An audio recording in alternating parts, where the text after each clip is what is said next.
The greatest Bible story ever. How it all began. The beginning of creation. Genesis 1:1-2. In the timeless expanse before the dawn of creation, there was only God, unbound by space or time, sovereign and all-knowing. Imagine the profound stillness, a silence so deep that even the concept of sound was yet to be born. The universe was but a canvas, empty, and waiting for the Creator's hand. Darkness covered everything, not merely the absence of light, but an all-encompassing void, mysterious and infinite. Yet within this void stirred the Spirit of God, moving over the waters with intention and purpose. Picture the scene: an unseen force, powerful and serene, preparing for the masterpiece that was to come. Like an artist standing before a blank canvas, God was poised to create something extraordinary, a symphony of existence that would reflect His boundless power, wisdom, and love. God, the Eternal One, did not need creation to exist. He was complete in Himself, lacking nothing. Yet He chose to create, to bring forth beauty and life. Why? To reveal His glory, to express His love, and to extend an invitation to His creation to know Him. This is a profound truth. The universe is not random or meaningless. It exists because God willed it into being, with purpose and precision. The Spirit of God hovered over the waters, a phrase rich with meaning. The Hebrew word for hovered evokes the image of a mother bird protecting her young, a tender yet powerful presence. This tells us that even before creation, God's care and attention were already at work. The waters, chaotic and formless, symbolize potential. They were the raw material God would shape into a world teeming with order and life. Imagine standing on the precipice of this moment. All that we know, every star, every mountain, every drop of water, began here. With His Spirit moving and His plan ready, God was about to speak the first words of creation, words that would echo through eternity. "Let there be light," He would say, and with those words, darkness would give way to brilliance, revealing the first glimpse of the Creator's magnificent plan. He is the source of all that is good, the one who brings order from chaos. It also reminds us that even in the darkest moments of our lives, the Spirit of God hovers over us, ready to bring light and life where there seems to be none. On the second day, God turned His attention to the chaotic waters. He commanded, "Let there be a vault between the waters to separate water from water." At His word, the waters obeyed, parting to reveal the sky, a vast expanse that stretched endlessly above. This sky was more than just the blue heavens we see. It was the atmosphere, the very air that would one day sustain life. Above it were the waters of the heavens, and below it, the waters of the earth. God called this vault the sky, and its vastness spoke of His majesty. Evening passed, morning came, and the second day revealed the Creator's continued mastery over the elements. On the third day, God commanded the waters under the sky to gather in one place so that dry land could appear. With a divine decree, the chaos of the waters was subdued, and dry ground emerged. God named the dry land earth, and the gathered waters seas. The earth, once submerged, now stood firm, a foundation for what was to come. But God was not finished. He spoke again, and the earth began to produce life. Grasses sprang up, carpeting the land with green. Trees stretched their branches skyward, bearing seeds and fruit in every variety. Mighty oaks, fragrant cedars, and groves of olive trees. Each plant and tree was designed with precision, capable of reproducing its kind.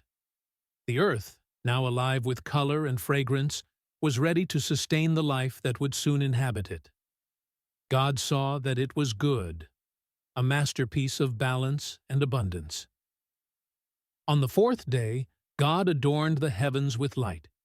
He created two great lights to govern the day and the night. The sun, a blazing sphere of energy, was placed to warm the earth and sustain its life. The moon, softer in its glow, was set to guide the night. But the heavens were not complete without the stars. God filled the night sky with countless stars, each one placed with care. They sparkled like diamonds scattered across a velvet canvas, their light traveling through time and space to declare His glory. These celestial bodies were not just for beauty. They marked the passage of time, dividing seasons, days, and years. The rhythm of the universe was established, a reminder of God's perfect order. As He looked upon His work, God declared it good. On the fifth day, God filled the earth with movement and sound. From the vast, churning oceans, He brought forth sea creatures of every kind, majestic whales, shimmering schools of fish, and strange, wondrous creatures of the deep. Each one was a marvel, uniquely designed to thrive in its watery home. Above the waters, God created birds to fill the skies. Eagles soared high on the winds, while songbirds filled the air with melodies. The variety was astounding, from tiny hummingbirds to powerful hawks. God blessed these creatures, saying, "Be fruitful and increase in number. Fill the seas and let the birds multiply on the earth." The seas and skies, once silent, were now alive with activity, a symphony of life that declared God's creativity and care. The sixth day was the culmination of God's creative work. First, He filled the land with animals of every kind. Herds of cattle grazed on the grass, wild beasts roamed the forests, and small creatures scurried across the ground. Each one was made with purpose, perfectly adapted to its environment. Then God said, "Let us make mankind in our image, in our likeness." From the dust of the ground, God formed man, and with a breath of His Spirit, He gave him life. Man became a living being, distinct from all other creatures, bearing the very image of God. Seeing that it was not good for man to be alone, God caused Adam to fall into a deep sleep. From his side, He took a rib and fashioned a woman, Eve. Together, they were the pinnacle of creation, entrusted with dominion over the earth and its creatures. God blessed them, saying, "Be fruitful and multiply. Fill the earth and subdue it." As the dawn of the seventh day broke, the earth stood still in its pristine beauty. The heavens sang in harmony, the seas glistened with divine clarity, and the land teemed with vibrant life. Every created thing bore the mark of its Creator, majestic, intricate, and perfect in its design. For 6 days, God had worked tirelessly, speaking the universe into existence. He shaped light and darkness, separated land from sea, filled the sky with stars, and breathed life into His creation. Now, the symphony of creation reached its crescendo, and the stage was set for a divine pause, a moment that would echo throughout eternity. God rested, not because He was tired, for the Almighty does not grow weary. His rest was an intentional act, a declaration that His work was complete. It was a pause not of exhaustion but of satisfaction, a divine exhale, a moment to savor the masterpiece He had created. The swirling galaxies, the intricate ecosystems, and the delicate balance of life. Each element was interconnected, reflecting His wisdom and precision. The seventh day was not a time to add or change, but to celebrate the perfection of what was already done. God did something extraordinary on this seventh day. He blessed it and made it holy. Unlike the other days of creation, which were marked by activity, this day was set apart, sanctified for a sacred purpose. Holiness, in its purest form, means being set apart. The seventh day was distinct, a gift to humanity that would serve as a reminder of God's provision and sovereignty. By blessing this day, God established a rhythm for His creation, one that included both work and rest. It was a divine cycle meant to sustain not just the body, but the soul. As humanity grew and generations came and went, the seventh day would stand as a testament to the Creator's love and care. It was a time for Adam and Eve, and eventually their descendants, to pause and reflect on the abundance around them. Imagine Adam and Eve walking through the Garden of Eden on that first day of rest. The gentle rustle of leaves, the soft glow of the sun, and the songs of birds would remind them of God's generosity. Each step they took in the garden was a journey through a world crafted specifically for their joy and fulfillment. Rest was not idleness.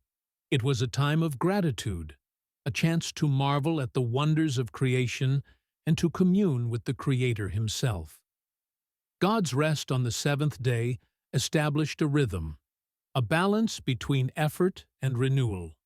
He knew that humanity, though capable of great achievements, would need moments to step back and breathe. In this rest, there is restoration.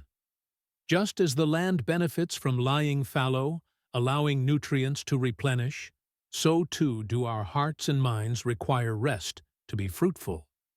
God's example was a gift to humanity, teaching us that life is not just about productivity, but about purpose.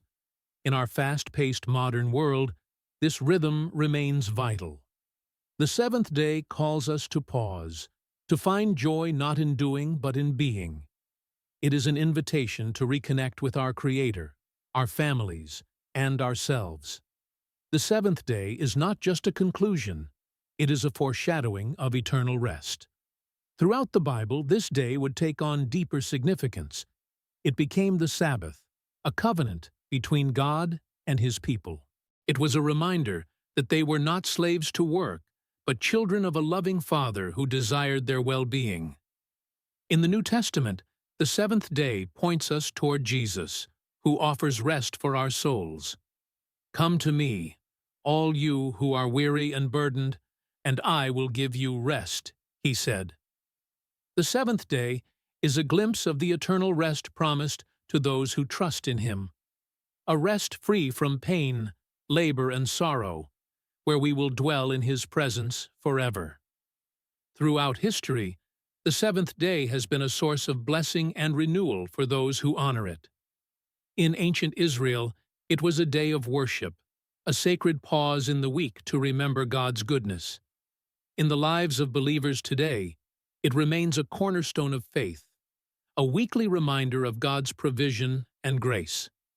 On this day, families come together, communities worship, and hearts are renewed. It is a time to let go of the burdens of the week and to trust that God, who created the universe, is in control. The seventh day is a divine reminder that we are not defined by what we do, but by whose we are. The seventh day teaches us that rest is not a luxury, it is a necessity. It is a gift woven into the fabric of creation, a sacred time to step back, breathe deeply, and realign our hearts with the Creator. As we embrace this divine rhythm, we find not only physical restoration, but also spiritual renewal. The seventh day is a testament to God's love, a call to rest in His presence, and a promise of the eternal peace that awaits. And so, the story of the seventh day continues to speak to us today, inviting us to pause, reflect, and find our rest in the One who made us. Thank you for joining us on this journey through the powerful stories of the Bible. Each story is a reminder of God's love, His faithfulness, and His plan for our lives. As we reflect on His Word, let's remember to carry its lessons into our daily lives, sharing the light and hope it brings.